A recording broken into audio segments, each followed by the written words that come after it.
What is going on, everyone? My name's Boyd and I have the names backwards. So it looks like they're in the wrong order. But I'm back with some more Age of Mythology of the Titans action, sporting in the bottom of the map in the red color, playing as Poseidon. His name is Bubez. His opponent today in the blue color, playing as Odin, is GrandMonster. And it's best of 5 between these two players. Your Sunday viewing pleasure, unless you're watching over on the YouTubes, in which case it's out whenever the hell I decide it to be out. So hope you guys enjoy these games. These are some really top players. I think GrandMonster's been getting really far in the Smurf tournaments recently, like semi-finals. I think he made one semi-finals or something like that. He's playing really, really strong Odin. And Bubez as well. I think he made semi-finals of the first one and then got kicked out a little bit early by someone in the second tournament, but with random civic kind of puts him at a bit of a disadvantage because he's such a Poseidon one trick. But these two players, they play some very exciting gods. We don't get to see this matchup very often, the Odin versus Poseidon matchup. So we'll see what these guys choose to do. We have some early villager moving forward here with the zebra here. I mean, he's already got 2 villagers wood, 2 villagers gold, but also going forward super early to grab those zebra in the middle of the map. I wouldn't be surprised if he tries to do something a little bit strange, like an Ares rush here against the Odin, just because Odin against the Cyclops with some Toxotes, it's really hard for him to deal with that. You get like Toxotes, Cyclops, Hippolyta out, and things can get really difficult, especially if you're going also on top of that you get our hoplite as well. Very strange unit composition for a Poseidon player, but very good. You can always then mix in the Hippocon a little bit later if things don't go so well. But we'll see what he goes for. Stealing some peaks over here from GrandMonster. Nice play from Bubez, but he hasn't moved him back just yet. Potentially GrandMonster can get the Scrowling back over there and grab those pigs, but he looks like he needs to build a temple or a house. We can see the temple going down. I don't hate, this is such a weird temple placement. I don't hate it. It doesn't protect this tower, but you can protect a tower with wooden walls. But what it does do is it makes sure that the temple is in range of town center fire, so that if Bubez decides to come in and try and attack it, he's going to be taking that town center fire, and it's going to be nice and pretty. And very, very exciting. Hey, thank you so much for continuing the gift sub from Audio Titan Kilty. Appreciate that one, man. And here we go. We've got how are we going on the resources? Still a little ways to go. The temple is going up in the middle of the map, so we called it. It's going to be a Ares rush here, and this is a forward gold mine. So we'll see if GrandMonster can sniff this one out. I'm sure GrandMonster will be going for, yeah, he's going for a really fast advance time. I like this from GrandMonster, especially against Poseidon here. We see this is going to be like a 3:15 or 16 Ares, slightly late, versus a perfect 3:15 or 3:10 Odin advance time.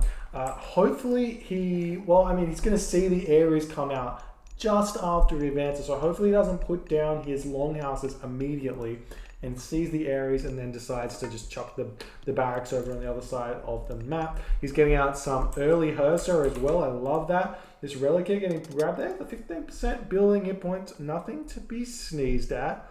It's a nice relic, but for the most part, it's more of a slow down the push back at you. So if this rush doesn't go well, then GrandMonster's going to have a little bit longer time having to pick off those buildings before he can actually hit Matrius. But Matrius, Bubez, all the same. They're the same person, Bubez, Matrius.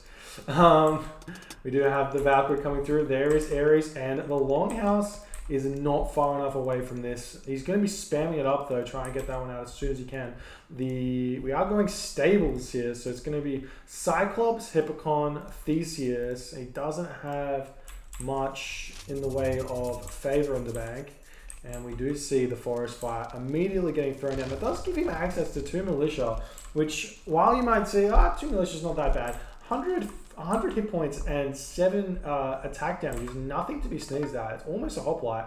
The Valkyrie going to be able to pick up a villager here. Actually does pick it off. And the Hearse are on top of the Colossus, or not Colossus, Cyclops here, while the Pestilence comes down and hits both of these locations here. So, during this, what do? You can't build military, you can't build anything, so you can either A, cancel this Ulfsark and get out medium infantry, and we're seeing another villager get picked off here, or B, get watchtowers. If you grab watchtowers out here, then this attack gets kind of shut down. You can sit in your base and go semi-fast heroic behind this. But we aren't seeing either of those. You just see he's got, 50 and 80 food in the bank there just by these 2 units. We do see that, that he's trying to get out. Well, he queued it up, but he didn't actually spend it. How many resources does he have in the bank? He's got quite a few, so he's going to have to spend those at some point. We do see the archery ranges coming out as well. So raiding cavalry, Ulfsark is coming through, and still no advance onto those watchtowers. Just a little bit surprising considering all the wood villages he's got.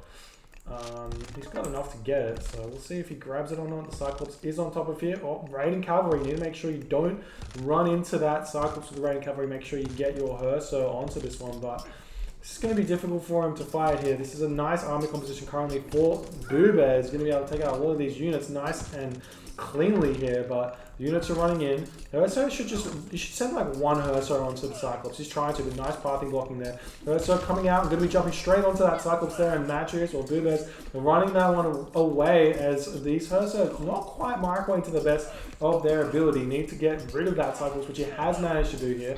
And now the Hippolytes are going to fall as well, getting really close to dying here.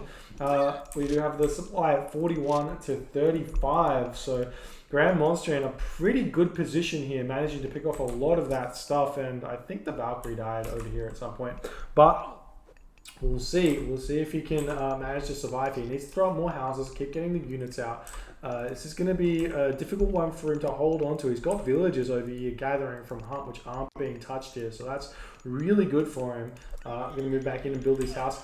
I kind of prefer to build my houses as Norse when I'm getting attacked like this, like on my town center, just so I know that they can't get picked off.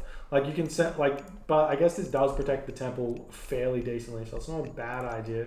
Right now the Toxotes is going to be dealing a lot of damage. There is no Hippolyta here, so this army could potentially win this army here. There's only Theseus that's really big here. Oh, and Bubez going to be figuring out that there is some giraffe over here getting gathered from, and these villagers are going to be losing their lives. He's running around the long way as well, so they're going to be greeted by some more units, losing another villager. The army completely coming out of this location now, going to be hitting these Toxotes. He's got 4 raiding cavalry right now, so it's going to be a really nice fight for him.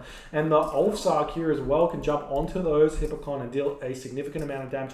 Though 2 villagers were picked off, it's really, really big. And turning around and fighting this one's very interesting here.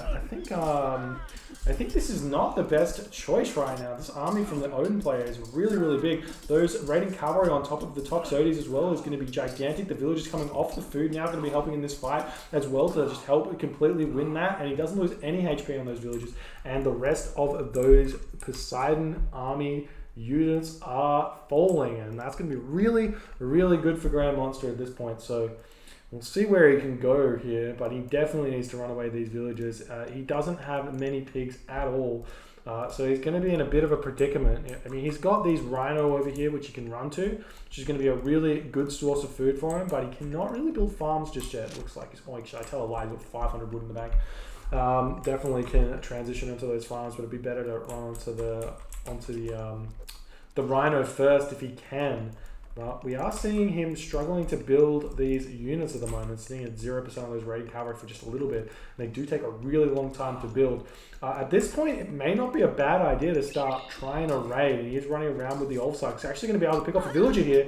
That's really big, managing to stop any favor generation. So Bubez is not going to be able to get out any more Cyclops. He has to run villagers forward in order to get that favor. So that's a really smart play from GrandMonster there. More houses coming down. He's got 3 of those longhouses getting built from, and he's building throwing axemen, which I don't like it, because you need the wood for farms and for stuff. And the throwing axemen don't really do anything to this army here.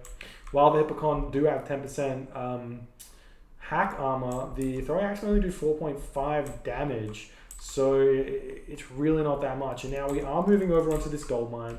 Nitrous is going to smell blood here, but if he can fight on top of this gold mine, he can use his dwarves to help keep himself in the game, which is going to be really, really important for him because at this point it's looking like the Poseidon army is going to be fairly strong. They're both really close on population here, so 75 and 75, and the raiders are going to be raiding. So that's a bit redundant, but the raiders hitting the wood villages here. This is going to be a really nice raid while these Toxotes coming in here though, so it's actually this raiding, while it does a lot of damage over here, he's going to be forced off this gold mine really soon, so he's going to have to actually get out of here, but he does have the speed advantage here to get back onto this location and defend here, turning around, trying to keep distracting these Toxotes. That they should be seeing these dwarves here right now, but picking off a lot of villages. And now the raiding cavalry making their way back. They're going to be able to jump onto these villages. The dwarves need to turn around and fight. This is their only real option, but he's going for the ox cart here, almost grabs it, but now the raiding cavalry are in here and going to start doing a lot of damage. Manages to keep the ox cart alive. There is another, there's not another ox cart in the way. He needs to think about doing that one, but fighting so far away from the gold mine means he's not going to be able to use his dwarves to fight in this location. They're trying to get the raiding cavalry to attack those Toxotes. It's such a mission, and they're bumping into each other, and meanwhile the Toxotes is dealing a maximum amount of DPS right now. But we do have the Longhouse over here able to continue building units here, but GrandMonster just losing all of his units to this Toxote ball here, and GrandMonster taps out there. GG. Well played by Bubez. It was vitally important that he took this fight right here, right next to the gold mine, so he could use his dwarves, or even just pull the dwarves off there.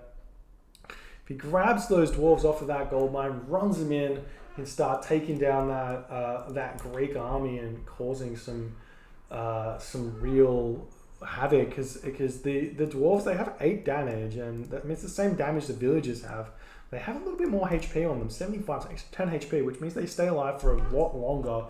But regardless, it's a bolster to your army here. And if we check out the post scan with resources that are kind of left in our pocket here, we can see that GrandMonster is sitting at almost 720, which is, or over 720, which is the big reason why he's lost here.